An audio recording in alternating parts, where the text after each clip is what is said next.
Well, now I'm trying to load up the last of the spoils I have from kind of cutting and shaping this hill around the house and behind me. But I was just going to try to point out the fact real quick how fast we go from mud to powder. So last week it was all muddy and wet here, couldn't work a couple days, and now as you can tell, everything is dry and dusty.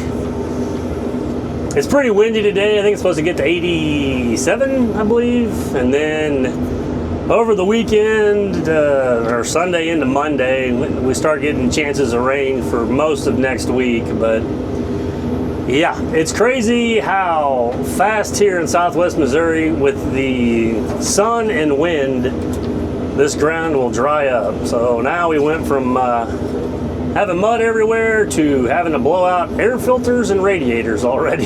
So I was hoping it was going to be a little bit longer, which it will. I mean, the rain will come back and then won't be dusty for a few days, and then it'll warm back up, get windy, and dry again. But I probably just have, I don't know, I've probably moved 25 loads so far. I didn't realize how much I had just kind of pushed up in this corner, trying to kind of shape this hill and get that done. But once I get this stuff out of the way, I can kind of finish dressing this corner up, and then really I just need to do a little backfilling on the one side of the house. I guess it'd be like the east side over there next to the dozer. And then some of those batter boards I'm going to take up and kind of get rid of them. And then I got the temporary power hooked up today. I've got that hill and ditch all kind of cut and graded out. We're going to leave the topsoil stuff off of it for now, just because if we do get rain, it's just going to wash. He's not going to seed anything right now, so it'll just stay like this during construction. And then I'll come back and use all that to backfill around the house.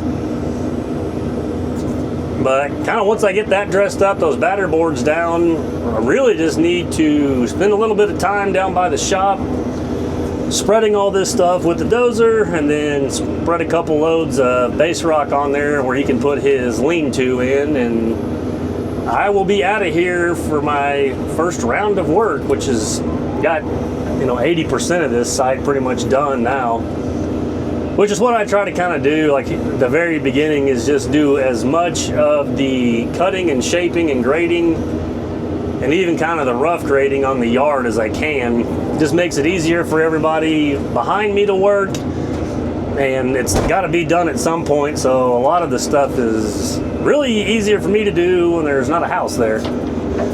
Instead of just having piles everywhere that come back later, I kind of like to just get in here and shape a lot of this stuff up first thing. Gives everybody plenty of working room. If there's stuff that needs to pack in and settle, there's plenty of time for that. Because everybody they'll drive all over this house. They'll park their pickups all around the yard when they're framing and all the other work. They never want to park too far away, which is fine. That'll help pack down all the dirt in the yard and get that kind of done. But we're just going to get this little bit left out of here, and then we will probably jump in the loader or dozer, slick this corner up, and then, like I said, take those batter boards out. Then I got some random pallets and blocks. I'm just going to do a little cleanup and organization on the job site. Because Steve is a lot like me. He wants everything nice and tidy. So we usually try to pick one spot, and we'll put pallets and the excess water lines and various pipes that we may need for just little things here and there, and kind of pick a spot designated for that. It'll stay that way until towards the end of construction. But we will run and jump in the Hydrema and haul another one down to the shop.